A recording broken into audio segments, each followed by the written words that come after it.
good day to die.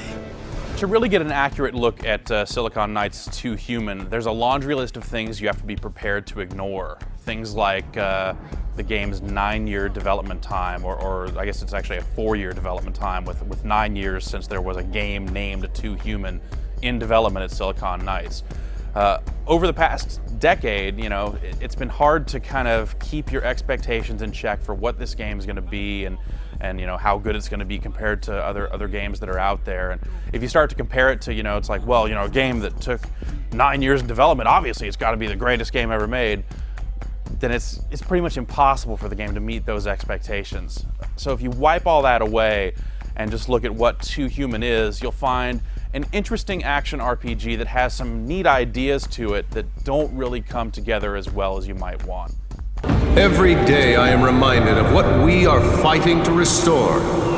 Every day I am reminded that we fight for the benefit of mankind. The world of 2 Human is set in Norse mythology, so there's a bunch of Vikings, but it's also set in kind of a futuristic cyber world, so it's cyber Vikings, and you don't really see that a lot, and it's kind of interesting at the outset, even though the game doesn't really do a very effective job of telling its story and setting things up for you at all. Hey, I'm talking to you, damn it! You play as Baldur, who is a son of Odin and is a god. You're basically protecting this human city that's being besieged by robots, and you go into cyberspace, and inside cyberspace everything is lush and green and beautiful, whereas the real world is not. So it's an interesting setting because you see, Thor, the god of thunder, with his big Thor's hammer and all that stuff, but at the same time he's wearing all this bulky cyber armor and all these implants and all this weird stuff.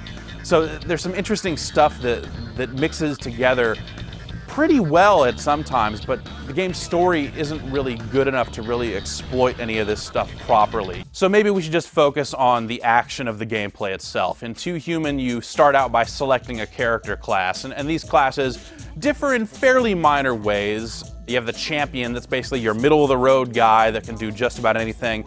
And then you have shades of offensive and defensive specialization with things like the Berserker, who can dual-wield swords but has no defensive power, making him far less survivable than some of the other classes. So there are some superficial differences between the classes, and you do get a slightly different skill tree with each one that you can spec out as you gain levels and all that stuff, but the real differences are pretty minor, because in the game itself, you're just going to be hacking through hordes of enemies using the same basic weapons and the same basic techniques.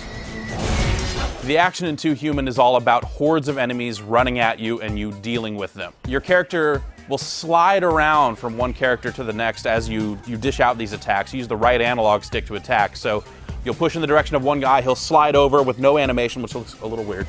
Get over there, attack, then you push in a different direction, he'll slide over there, attack someone else. If you double tap in a direction, you'll perform a pop-up attack. And once they're up in the air, you can actually jump up after them, and it kind of looks like a Marvel vs. Capcom air combo, because the action just kind of freezes in the air, and you can just kind of swing your sword a bunch, or perform a finishing move, which then has a little canned animation that performs that will often just kill the enemy outright. These tactics don't really change because you're basically facing the same enemy throughout the entire game. These robots just keep coming. The game doesn't really explain where they're coming from or why, but 3/4 of the game, robots. The 4th, zombies. Robots and zombies. As it turns out, zombies fight a lot like robots, so you don't really need to change your tactics up too heavily. But you will need to change up your tactics to fight trolls. Trolls are actually big robots, and you have to shoot the armor off them or hack the armor away from them, and then from there you can jump up on their back and actually just kind of jab your sword or your hammer or whatever down into whatever robot guts they have and make them blow up, which is kind of satisfying the first time you do it, but when you're doing it once every 10 minutes, it just kind of becomes trivial to fight these larger enemies.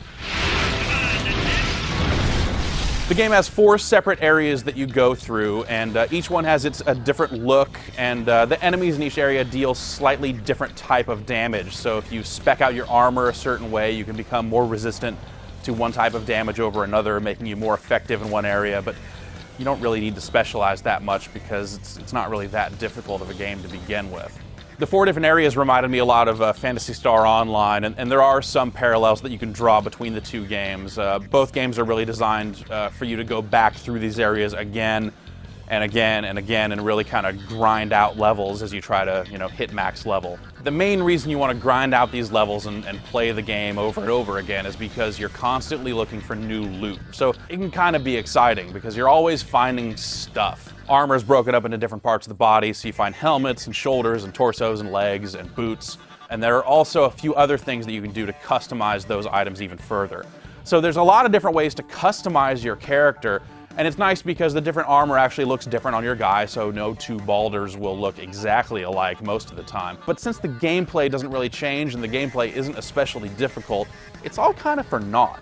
You always say that. It always is. The one case where you do get to show off what your Balder is wearing compared to someone else's is in the game's online multiplayer. It's got support for 2 players, and in limited circumstances, this can make a little more sense than the single player because you have cases where some classes work better with other classes, like the Berserker is always going to be taking damage, so the Bioengineer is kind of the healer class, so that can work together, but it's not really a major factor either. The online multiplayer also cuts out all of the story and all of the AI allies that you see throughout the game. So you can't really get the full experience by playing with someone else, which if you're the sort of person that likes co-op, you probably just want to dive right into co-op right away. But you'll be missing out on the game's storyline if you do that.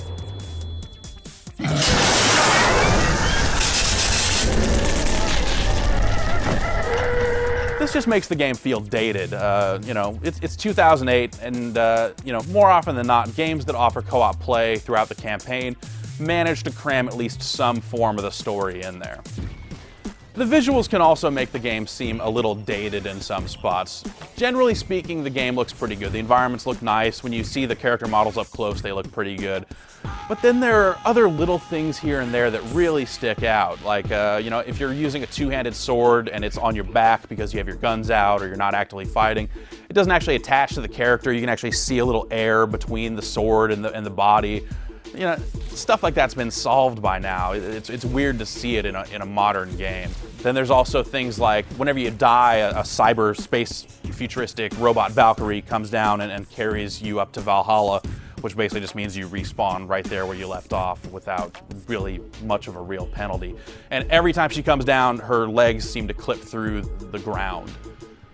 It just looks bad. And on top of that, the death animation is unskippable, so it's like 15, 20 seconds or something like that, where combat is still raging on, and you're watching this stupid woman come down from space and take you wherever it is that gods go when they die to respawn.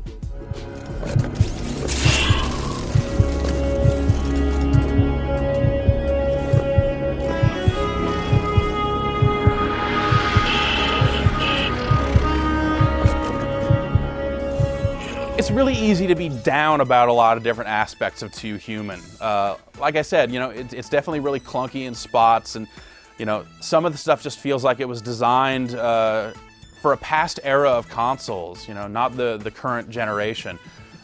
Little things like the graphical glitches and the way the co-op doesn't include any of the story just make it seem more like a PlayStation 2 or an Xbox game that's been, visually brought up to par, but the rest of it just doesn't feel like it's all there.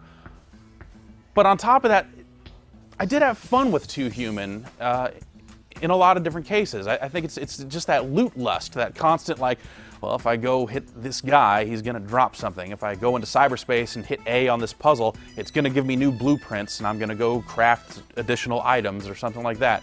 So there's something to the game. It's not all bad, but there are just too many little things everywhere that detract from the experience to make it worth recommending to everyone. It bit a man's head off and appeared to drink blood from his neck. You always say that.